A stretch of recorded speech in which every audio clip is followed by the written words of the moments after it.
नमस्कार।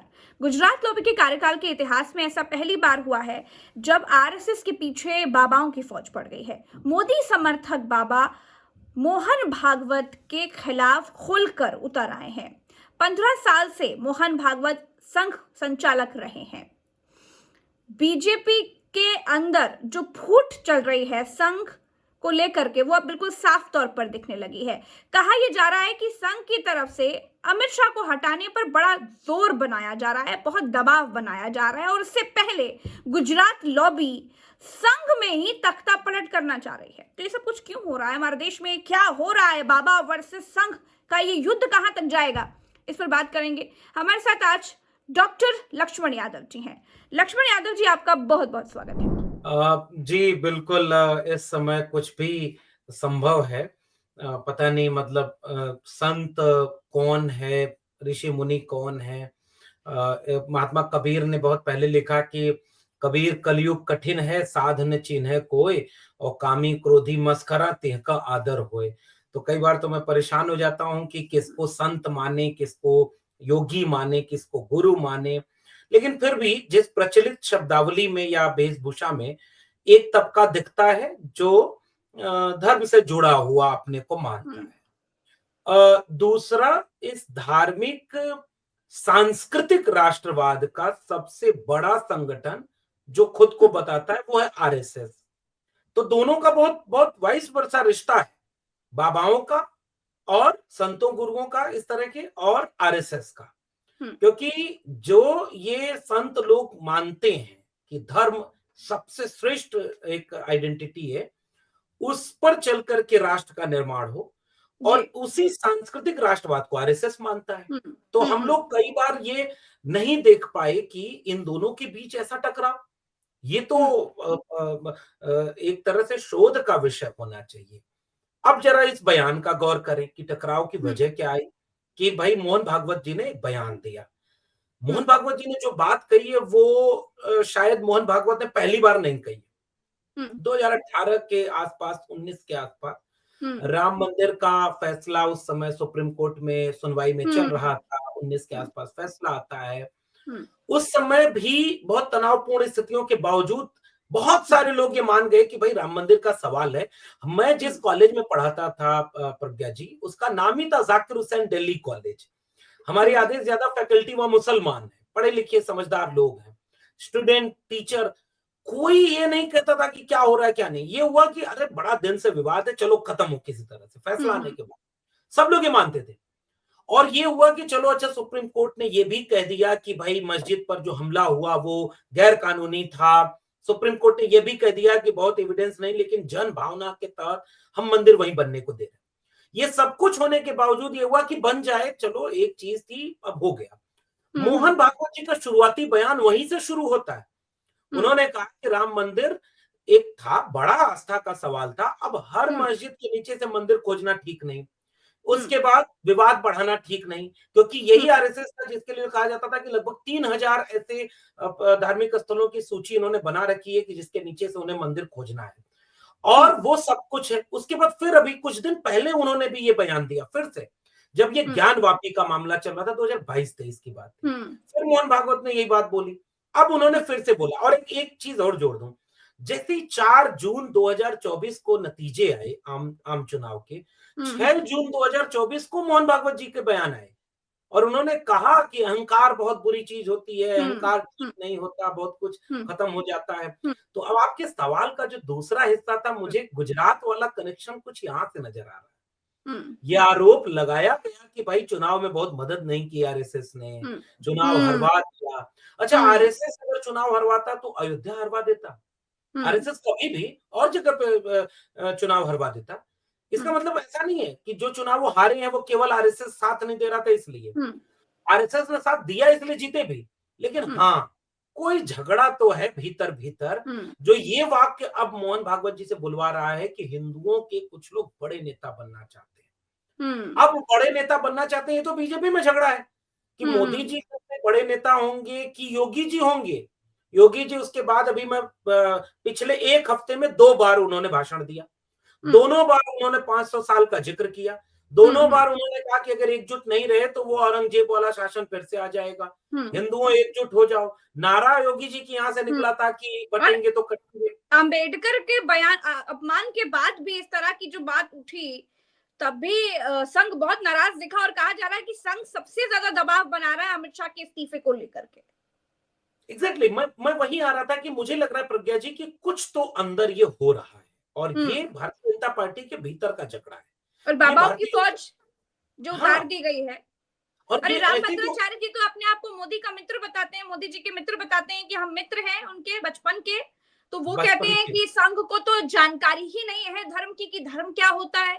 चक्रपाणी जी अलग बयान दे रहे हैं कि और इनके ये ऊपर जिहादी मानसिकता हावी है। तमाम मैं बयान आ रहे हैं आरएसएस के लिए। एक टीवी डिबेट में देखा कि एक हाँ बाबा ने बोला कि जिहादियों से गिर गए मोहन भागवत। हाँ अब ये मैं सोच रहा हूं कि वो आरएसएस के व्यक्ति हैं, हम्म आरएसएस में कौन जिहादी घुस गया भाई, और मोदी हाँ जी और अमित शाह जी के रहते कोई जिहादी आरएसएस में घुस गया। राम हम्म भद्राचार्य जी वो हैं जिनके कार्यक्रम में खुद मोदी जी जाते रहे हैं, बहुत हम्म नजदीकी है, और उन्होंने जो टिप्पणी की है वो तो बड़ी आपत्तिजनक है। राम भद्राचार्य जी बोल रहे हैं कि उनको तो कुछ आता जाता ही नहीं, उनको इन मामलों में बोलना ही नहीं, धर्म के मामलों हाँ में, धर्म का तो हम्म हमको ज्ञान है। अच्छा, मोहन हम्म भागवत जी को वाकई धर्म का ज्ञान नहीं है, या झगड़ा कुछ और है। अब जरा मैं इसका थोड़ा सा राजनीतिक चीज जोड़ दूं, अब आपने हाँ चलिए अंबेडकर वाले भी आते हैं। हम्म आपको याद होगा कि अभी भी बीजेपी का कोई राष्ट्रीय अध्यक्ष परमानेंट नहीं है, जी कार्यवाहक जी चल जी रहे जेपी नड्डा जी। हाँ तो क्या उस समय मीडिया में ये खबरें नहीं आई कि आरएसएस किसको चाहता था? वो गुजरात हम्म से ही तो एक नाम ले आया था, और वो नाम चल गया था। उसके हम्म बाद ये तय हुआ कि भाई मुख्य प्रधानमंत्री भी आप ही बनाएंगे, आप ही रहेंगे, और जो है हम्म राष्ट्रीय अध्यक्ष भी आप ही रहेंगे। हम्म इसको हम्म लेकर एक टकराव थी, वो टकराव हम्म कुछ दिन के लिए खामोश हुआ। योगी आदित्यनाथ को लेकर के भी टकराव थी कि हटेंगे कि बचेंगे। अब उसके बाद उन्होंने आके हम्म कहा कि बटेंगे तो कटेंगे, लेकिन पहले तो ये टकराव था कि हटेंगे कि बचेंगे। तो योगी हाँ जी तो बच गए, अभी भी हैं वो मुख्यमंत्री। ये हम्म जो झगड़ा पुराना चल रहा है, मुझे लग रहा है कि इस पर दिल्ली वाले लोगों की नजर है, और हम्म गुजरात लॉबी ये चाहती है कि भाई हम्म बहुत दिन हो गया, अब ये कुछ ज्यादा ही वाकई जिहादियों उदियों के चक्कर में पड़ गए हैं। एक तो वैसे ही सीटें कम हो गई हैं, 240 हम्म पर रह गए, मन माफिक हो नहीं पा रहा है, वक्त वक्त हम्म बोर्ड का जो हम्म बिल है वो जेपीसी को भेज दे रहे हैं, वन नेशन वन इलेक्शन आ ही नहीं पाया, तब तक अम्बेडकर आ गए। अम्बेडकर वाले सवाल पर तो नीतीश कुमार चुप हो गए, चंद्रबाबू हम्म नायडू कुछ नहीं बोल पा रहे हैं, तो अभी तो केंद्र सरकार गहरी एनडीए को मुश्किल। तड़ातड़ी में मीटिंग बुलानी पड़ी है लक्ष्मण जी दिल्ली में, और उस मीटिंग में नीतीश कुमार पहुंचे ने। एग्जैक्टली आज हम्म, आज जब मैं देख रहा था कि आज अटल जी का 100वां जयंती समारोह हुआ, हाँ और हम्म, उसमें सारे लोग पहुंचे, चंद्रबाबू नायडू हैं उसमें, नीतीश जी जी नहीं है। हम्म अब नीतीश जी यात्रा पे निकले हुए, नीतीश जी मीडिया से दूरी बना लिए, वो क्या करेंगे ये केवल नीतीश कुमार को पता होता है और किसी को हम्म नहीं। लेकिन हम्म बिहार से लेके दिल्ली तक खबर तो बहुत कुछ चलने लगी, और ये हाँ जब ये नीतीश जी जब चुप होते हैं तब कुछ खेला करते हैं, नीतीश जी हम्म जब बीमार होते हैं तब कुछ खेला करते हैं, खबरें तो ऐसी हम्म चलने लगी। हो सकता है ऐसा कुछ न हो, लेकिन अंबेडकर पर हम्म जो बोला गया है उससे जो दलित समाज, ओबीसी समाज के भीतर जो आक्रोश पैदा हुआ है, ये तो हम्म आरएसएस भी तो देख रहा है। दूसरी हम्म तरफ ये जो हर मस्जिद के नीचे से मंदिर खोजने वाली मानसिकता है, हम्म जिसके प्रतिनिधित्व इस समय योगी आदित्यनाथ जी कर रहे हैं, आरएसएस प्रमुख जो इस समय मोहन भागवत हैं, वो हम्म इससे मेल नहीं खाते। तो गुजरात लॉबी को भी तो ये समझ में आएगा कि हिंदुओं का बड़ा नेता हो कौन जाएगा। असली लड़ाई पॉलिटिकल है, इसलिए जी वो उसकी खेल में चल रहे हैं। जी। अच्छा, शाह ने अंबेडकर के बारे में जो कहा वो घोर आपत्तिजनक था, दलित विरोधी है। तो अमित शाह को सामने आकर माफी मांग लेनी चाहिए कि ठीक है जो हमने बोला वो एक जुमला था, गलती से निकल गया। क्यों अमित शाह सामने आकर माफी नहीं मांग पा रहे हैं, बल्कि और रायता अलग से फैलता जा रहा है? मुझे मुझे प्रज्ञा जी इसमें बड़ा एक, may be I wrong, but मुझे ये हम्म, लगता है कि ये स्लिप्ड ऑफ टंग नहीं है, ये अच्छा गलती से बोला गया वाक्य नहीं है। वो जानबूझकर बोला गया वाक्य है, भले ही सोच बीजेपी समझ कर। कितना भले ही बीजेपी कितना कह ले कि 11-12 से 18 सेकंड की क्लिप आप चला रहे हैं, रेफरेंस से काट कर चला रहे हैं, ट्विटर और पीआईबी भले कह दे कि आप मिसकोट कर रहे हैं, लेकिन ये जो वाक्य अमित शाह जी ने बोला है वो गलती नहीं है, मैं उसे गलती नहीं मानता। एक तो वो जो हिकारत मन में होती है ना, हम्म तक अमित शाह जी, नरेंद्र मोदी जी, किसी ने देखिए, आपकी इस ऐसी बात से मैं कुछ इस कुछ सहमत भी हूँ, क्योंकि कहा जाता है कि 32 पेज की स्क्रिप्ट थी पूरी, जो 32 पेज की लिख करके लाए थे अपनी पूरी स्पीच अमित शाह, एग्जैक्टली और उसमें हाँ, ये लिखा हुआ था। तो अब मैं आपसे ये एग्जैक्टली जानना चाहूंगी कि इससे क्या फायदा होगा? अमित शाह ने जो बात अब मैं करी, आता इससे हूँ तो उस नुकसान ही उल्टा दिख रहा है। एग्जैक्टली अब मैं आता हूँ उस पे। आपने एक वाक्य बोला, पहला सवाल मेरा कि क्या आज तक, अगर आपको अंबेडकर साहब का अपमान नहीं करना था, तो ऐसा कोई वाक्य कभी आपने सावरकर सावरकर सावरकर, गुडसे गुडसे गुडसे, गोलवलकर गोलवलकर कभी नहीं बोला है। ये जो लहजा है यही बता रहा है कि आप बड़ा हिकारत से बोल रहे हैं। ये लहजा ठीक नहीं है। सबको समझ में आ गया कि ये बहुत अपमानजनक है। नंबर एक। नंबर दो, भगवान मिल गए होते सातों जन्म के लिए, फैशन बन गया अंबेडकर का नाम लेना। ये वो वाक्य था जिससे वो चाह रहे थे कि कांग्रेस पर हमला बोले। वो चाहते थे कि फैशन कौन कर रहा है, कांग्रेस कर रही है। लेकिन इस चक्कर में उन्हें पता ही नहीं चला कि वो कांग्रेस का अपमान कर रहे हैं कि बाबा साहब अंबेडकर का अपमान कर रहे हैं। अब मैं आता हूं उस पॉइंट पर जो मैं कह रहा हूं कि ये स्लिप ऑफ टंग नहीं है। वो क्या चाहते हैं? उन्होंने गांधी को बदनाम किया, गांधी को अपमानित किया, गांधी को इररिलेवेंट बनाया, कोशिश की गोडसे गोडसे गोडसे करके। उन्होंने नेहरू पर हमला किया, नेहरू को अपमानित किया, नेहरू को गैर प्रासंगिक बनाने की कोशिश में है आज भी। और अभी उनका प्रयागराज में एक पुस्तक मेला होता है, वहां आरएसएस के लोग आज भी, कल भी बोलते थे कि बड़े तो क्रांतिकारी सावरकर हैं, यानी भगत सिंह जैसे लोगों पर जो टिप्पणी की उन्होंने, वो बहुत ओछी थी। आरएसएस भगत सिंह तक पहुंच चुका था। आरएसएस के सामने सबसे बड़ी मुश्किल बीजेपी और आरएसएस के सामने अंबेडकर थे। अंबेडकर उन्हें भीतर से चुनौती देते हैं। अंबेडकर मुसलमानों को दुश्मन बना करके आरएसएस के एजेंडे को समर्थन नहीं देते। वो हिंदू राष्ट्र को देश की सबसे बड़ी आपदा विपदा कहते हुए कहते हैं कि किसी भी कीमत पर इस देश को हिंदू राष्ट्र बनने से रोका जाना चाहिए। ये कौन है? अंबेडकर। अंबेडकर सबसे बड़े आइकॉन थे जिससे एससी एसटी ओबीसी जुड़ता है।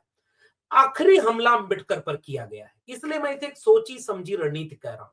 जरा वो टेस्ट कर रहे हैं कि अंबेडकर वाली बात पर कितना दूर तक ये बवाल हो सकता है।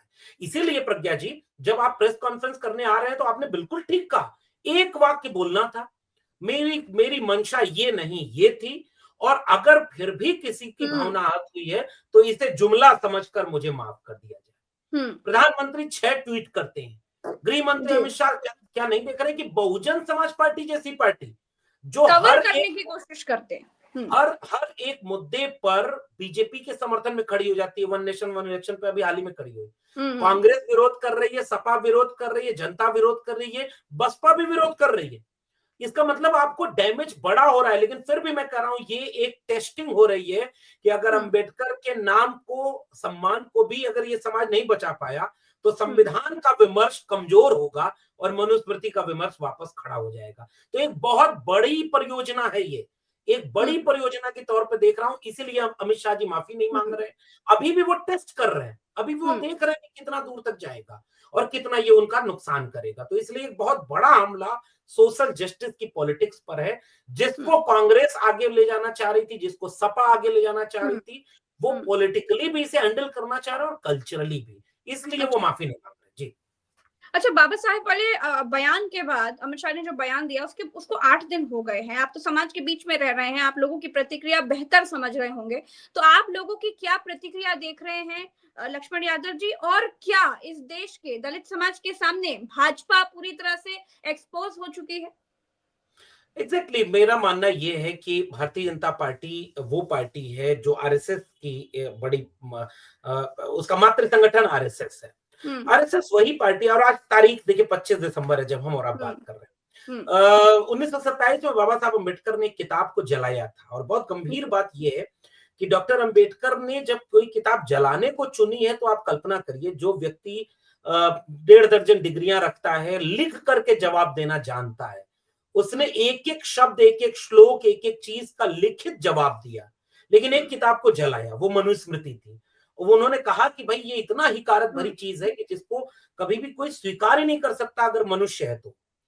अब 26 नवंबर 1949 को तो संविधान पूरा हो रहा है, अंगीकृत आत्मार्पित हो रहा है। 30 नवंबर को आरएसएस ऑर्गेनाइजर में लेख लिख रहा है कि ये तो विदेशी संविधान, इसमें तो मनुस्मृति से कुछ लिया ही नहीं गया। हिंदू कोड बिल तक ये लड़ाई जाते जाते आरएसएस पुतला फूंकता है बाबा साहब अंबेडकर का, और तमाम लोग आरएसएस डायरेक्ट और इनडायरेक्ट शव यात्रा निकाली जाती है। कल्पना करिए आप, डॉक्टर अंबेडकर के खिलाफ इससे बड़ा काम तो किसी ने किया ही नहीं। अरे भाई, कांग्रेस ने क्या नहीं किया कि उनका प्रकाशन किताबों का नहीं हुआ? कांग्रेस ने क्या नहीं किया? भारत रत्न नहीं मिला। कांग्रेस ने क्या नहीं किया? पर्याप्त सम्मान नहीं मिला। हम भी कहते हैं बिल्कुल सही बात है, नहीं मिला। अपमान किसने किया? कौन शव यात्रा निकाला? डॉक्टर अंबेडकर के खिलाफ खड़ा कौन हुआ? सावरकर ने किसके लिए लिखा कि अंबेडकर अगर हिंदू धर्म छोड़ करके बौद्ध बन रहे हैं, बहुत नुकसान हमारा नहीं हो रहा है, बन जाए वो भिक्षुक बन के घूमते रहे। इतना अपमान तो किसी ने नहीं किया। यानी मैं प्रज्ञा जी कहना ये चाहता हूं कि आरएसएस, बीजेपी डे वन से संविधान को लेकर अनकंफर्ट है। 1882-83 में सम्मेलन होता है, 1993 में सम्मेलन होता है। आरएसएस के प्रमुख उस समय सुदर्शन वो बयान देते हैं कि हाँ, संविधान को बदलने की जरूरत है। वो प्रधानमंत्री सलाहकार बयान देते हैं संविधान को बदलने की जरूरत है। इसलिए संविधान बड़ा नैरेटिव बना कि बीजेपी संविधान को खतरा की तरह से बीजेपी को देखा जा रहा है। Point number 1। पॉइंट नंबर 2, आपने काम क्या किया? लेटरल एंट्री आप ले आए, जिससे एससी एसटी ओबीसी का रिजर्वेशन खत्म, डायरेक्ट ज्वाइंट सेक्रेटरी बन रहे हैं लोग। एनएफएस आपके दौर में सबसे ज्यादा हुआ। कांग्रेस ने मान लो कोई गलती शुरू की होगी, आप तो उसको पराकाष्ठा पर पहुंचा दिए। प्राइवेटाइजेशन कांग्रेस ने किया होगा, आज आप आउटसोर्सिंग और ठेकेदारी की प्रथा से सारा रिजर्वेशन खत्म कर चुके हैं। आज आपके राज्य में ईडब्ल्यूएस आरक्षण आया, जिसकी वकालत गोलवलकर और हेडगवार ने की थी, सावरकर ने की थी। तो आप एससी एसटी ओबीसी का कोई एक काम गिना दीजिए जो बीजेपी ने किया हो सकारात्मक। 69,000 भर्ती घोटाला आपके राज्य में हुआ। आपके राज्य में कमीशन बनाए, national commission of backward class और शेड्यूल कास्ट और शेड्यूल ट्राइब। एक भी कोई आप पिछले 10 साल में कोई एक पत्र बता दीजिए जिस पर एक्शन लिया गया हो और उस कमीशन का कोई फायदा समाज को मिला हो। तो आरक्षण उनका खत्म हो रहा है, प्राइवेटाइजेशन उनका हो रहा है, सरकारी नौकरियां उनकी खत्म हो रही हैं, उनके हकों पर हमला हो रहा है, और मुट्ठी भर लोगों को फिर से वापस इस देश में वर्चस्व में बनाया जा रहा है। 82 करोड़ लोग जो 5 किलो अनाज में है, उसमें 90% से ज्यादा तो एससी एसटी ओबीसी है।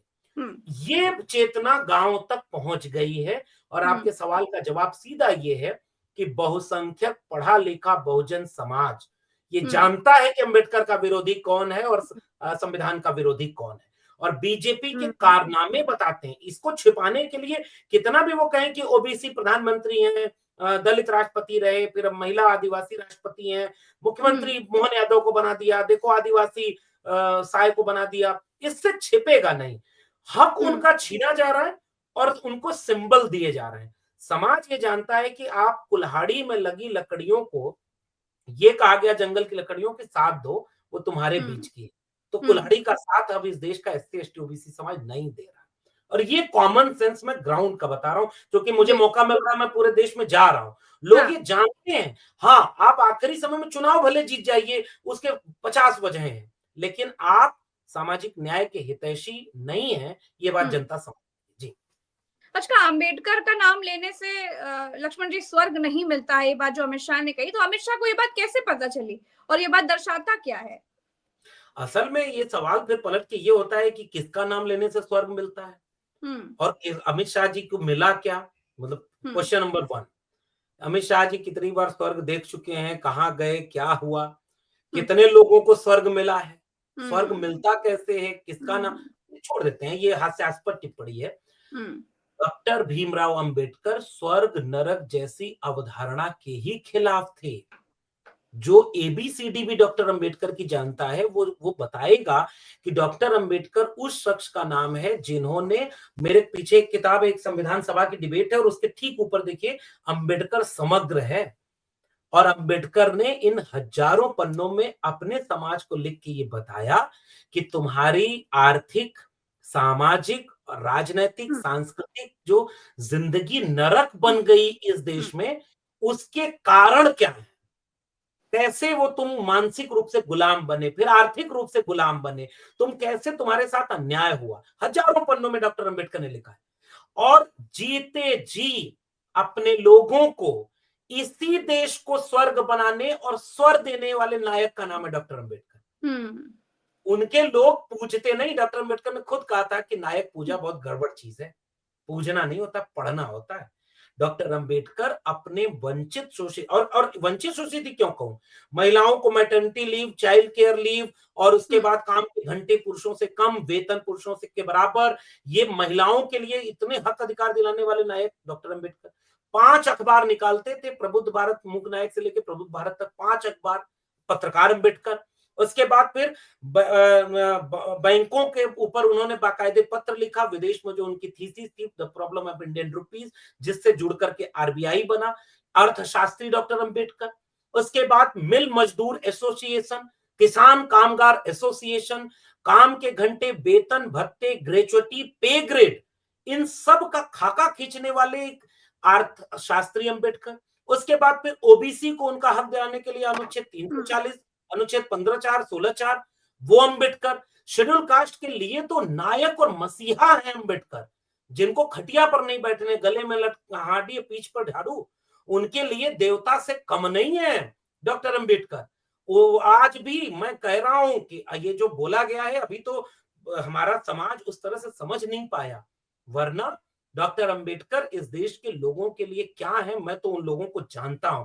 मेरा हुँ, सबसे ज्यादा सम्मान इसलिए लोग करते हैं कि मैं डॉक्टर अंबेडकर की किताबों को पढ़ करके उसे जीने और बोलने की कोशिश कर रहा हूं। तो किसी भगवान से कम नहीं है, अगर हुँ, भगवान वाली शैली में आप कहेंगे, तो वो बात इस देश के लोगों को जानने ही नहीं दिया गया। डॉक्टर अंबेडकर के बारे में पता ही नहीं। और आज भी मैं प्रज्ञा जी कहता हूं, किनके घरों में डॉक्टर अंबेडकर की तस्वीरें मिलती हैं? आरएसएस का एक आदमी बता दीजिए जो अपने घर में डॉक्टर अंबेडकर की तस्वीर लगाता हो। ये सरकारी लोग हैं, सरकारी वजह से लगाते होंगे, वो बात नहीं हुँ, कर रहा हूं, हुँ, निजी हुँ, हाँ घर में एक आरएसएस का आदमी। और आप आखिरी में ये बताइए, आज ट्विटर पर ट्रेंड चल रहा है, मनुस्मृति अमर ग्रंथ है, मनुस्मृति पूजनीय है, मनुस्मृति जी, धार्मिक ग्रंथ, और कल तुम यात्रा निकाल रहे थे कि हिंदुओं एक हो जाओ। तो बताओ हिंदू कैसे एक होंगे जिस मनुस्मृति में एससी, एसटी, हुँ, ओबीसी और उसके बाद महिलाओं के लिए अपमान है, हुँ, अमानवीय है, तिरस्कार है, उस ग्रंथ को तुम पूज रहे हो और कह रहे हो हिंदुओं एक हो जाओ। तो ये हुँ, आरएसएस का चक्रव्यूह वैसे ही ध्वस्त हो रहा है। और मैं हुँ, प्रज्ञा जी कहूं, अंबेडकर की जगह पर फंस गई है बीजेपी। अंबेडकर अच्छा, वाले सवाल पर बुरे फंसी है और ये अभी भारी पड़ेगा। हुँ, ये मेरा मानना है कि अभी और भारी पड़ने वाला है। अच्छा, ये सवाल ऐसे ही नहीं जाएगा। जी। हुँ। अभी चुनाव होने वाले हैं, अभी बिहार में चुनाव है, दिल्ली में चुनाव है, क्या आपको लगता है कि इसका बहुत बुरा असर पड़ने वाला है? मैं तो अभी 2 दिन पहले बिहार रह के आया, उत्तरी बिहार के 2-3 जगहों हुँ, पर गया। तो अंडर क्या करेंट प्रतिक्रिया है अम्बेडकर साहब के अपमान को लेकर लोगों में? वहां पहले ही मैं जहां बोलने गया, वहां पे विषय संविधान का था, संविधान सम्मेलन हो रहा था। अच्छा, मुझे पहले आके 2-4 लोगों ने कहा कि ये जो अमित शाह ने बोला, इस पर आपको अपनी बात रखनी है, हमारे लोगों को बताना है। अच्छा, हुँ, गुस्से में, ये जो अमित शाह ने संसद में बोला, इस पर आप जरा बताइए, समझाइए लोगों को क्या बोला है। जो जागरूक है, जिनके हाथ में मोबाइल है, जो समझदार है, उनको पता है कि हमारे बाबा साहब का अपमान हुआ है। और वो वाक्य ही ऐसा था, इतना खराब वाक्य बोला ही नहीं जा सकता अगर दिल में वो भाव ना हो तो। हुँ, और ये बात गांव तक पहुंची हुई है।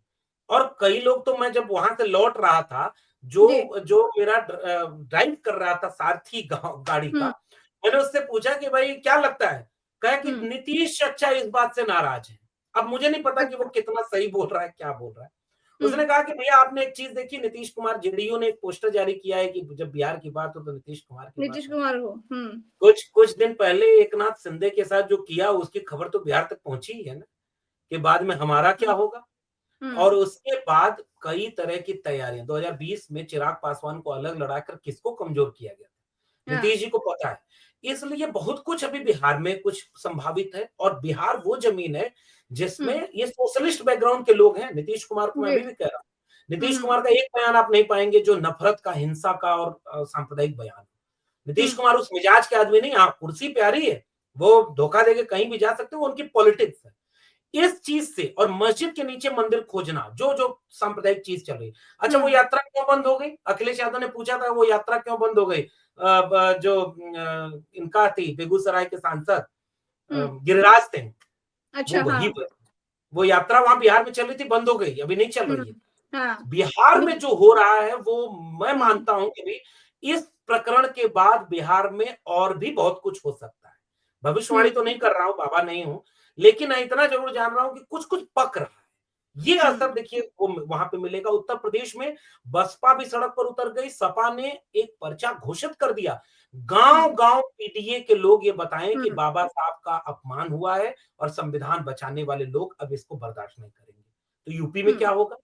और उसके हम्म बाद फिर महाराष्ट्र वहां पर चुनाव हुआ है भले ही, लेकिन ये क्या इतना आसान होगा? दक्षिण भारत में पूरी की पूरी विधानसभा में सोचिए, सारे विधायक अपने आगे चेहरे पर डॉक्टर अंबेडकर की तस्वीर रख रहे हैं। बिल्कुल। तो तुम गिराने में लगे थे, तुमने हम्म ये सोचा नहीं, मैं गिरा तो मसला बनकर खड़ा हो जाऊंगा, अपने हर लफ्ज का खुद आईना बन जाऊंगा। तो क्या ये बात। जो चीज है, तुझको छोटा कह के मैं कैसे बड़ा बन जाऊंगा। वसीम हम्म बरेलवी ने जो बात कही, ये अंबेडकर पर फिट बैठती है कि उनको जितना दबाया गया, उनका अपमान किया गया, हम्म ये गांव गांव तक पहुंचा है। और अंबेडकर पिछले, हम जैसे लोग तो इस बात से खुश होते हैं, 5 साल 7 साल पहले हम यही हम्म कहते थे कि देश का सबसे बड़ा आइकॉन वो होना चाहिए जिसके विचार में मानवता हो, जिसके हम्म विचार में न्याय हो, समता हो। वो अंबेडकर हैं, वो फूले हैं, वो हम्म भगत सिंह हैं, वो लोहिया हैं, गांधी हैं। हम्म आप कई चीजों से सहमत असहमत हो सकते हैं। हम्म गोडसे गोलवलकर हेडगवार के दौर में आप टिप्पणी अम्बेडकर पर इस तरह करोगे और उसके बाद भी हम्म आप बच जाओगे, ये मुश्किल होगा। जी। हम्म। अच्छा, क्या आरएसएस और बीजेपी फ्रेंडली फाइट करती हैं? क्योंकि अभी मोहन भागवत बीजेपी को ज्ञान दे रहे थे पहले, और आप बीजेपी समर्थक जो बाबा हैं वो मोहन भागवत के पीछे पड़ गए, उनको हद में रहने की बात कह रहे हैं। तो क्या ये बीजेपी की और आरएसएस की फ्रेंडली फाइट है कि ये जरूरी मुद्दों से ध्यान भटकाया जाए, या फिर अब आरएसएस भी भाजपा के हिंदू मुसलमान से ऊब चुकी है?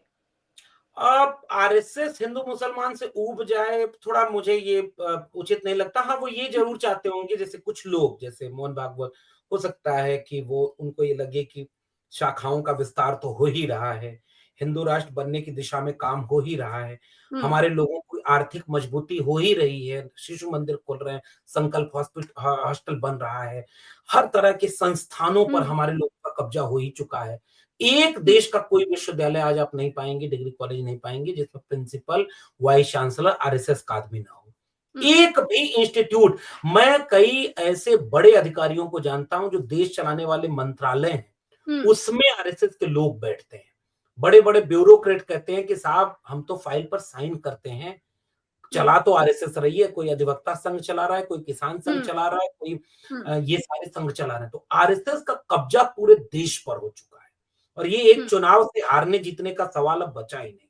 हम्म आरएसएस, अब उपराष्ट्रपति चेयर पर बैठ के कहते हैं कि मुझे गर्व है कि मैं आरएसएस का व्यक्ति हूँ। ये तो मैसेज दिया जा रहा है कि तुम भी बड़े बड़ी चेयर पर चाहिए तो जी। आओ इधर।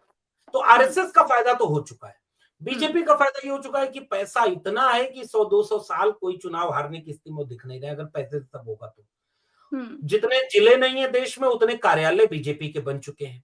जितने हम्म बड़े बड़े नेता, बड़े बड़े उद्योगपति तो इतने बड़े हैं कि दुनिया में वो नाम कमाने जा रहे हैं, इतने पैसे वाले लोग हैं। तो ये दोनों के पास सब कुछ आ चुका है आज की तारीख में। हम्म अब इसलिए आपका पहला वाला पहलू मुझे ज्यादा ठीक लगता है कि कभी कभी इनका मन करता है कि आपस में फ्रेंडली फाइट ही कर ले, क्योंकि हम्म एजेंडा दोनों का एक है। हम्म मोदी जी का कोई काम आरएसएस के खिलाफ आज तक नहीं गया और आरएसएस का कोई काम इनके खिलाफ कभी नहीं गया। चुनाव में कुछ सीटें ऊपर नीचे हो, उसकी तो कई वजह होती हैं। इसलिए आपकी ये बात मुझे ज्यादा उचित लग रही है और ये तर्क बहुत वाजिब तर्क है कि असली मुद्दों से ध्यान भटकाने के लिए कई बार इस तरह का खेल खेला जाता है। और मंशा दोनों की, गंगाधर ही शक्तिमान है, शक्तिमान ही हम्म गंगाधर है। इसलिए मुझे इनमें कोई बहुत टकराव दिखता नहीं है। पॉलिटिकल हेजिमनी का टकराव हो सकता है, वो टकराव कुर्सी का होगा, विचारधारा में इनमें कोई टकराव नहीं। जी।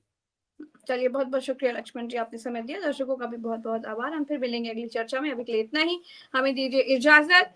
तो ये गुजरात लॉबी के कार्यकाल के इतिहास में पहली बार है जब हिंदू मुसलमान की लड़ाई के बाद अब बाबा वर्सेस संघ की लड़ाई भी देखने को मिल रही है। अब ये लड़ाई आगे क्या मोड़ लेगी, ये युद्ध कहां तक जाएगा, ये हम आपको बताते रहेंगे। फिलहाल के लिए इतना ही। नमस्कार।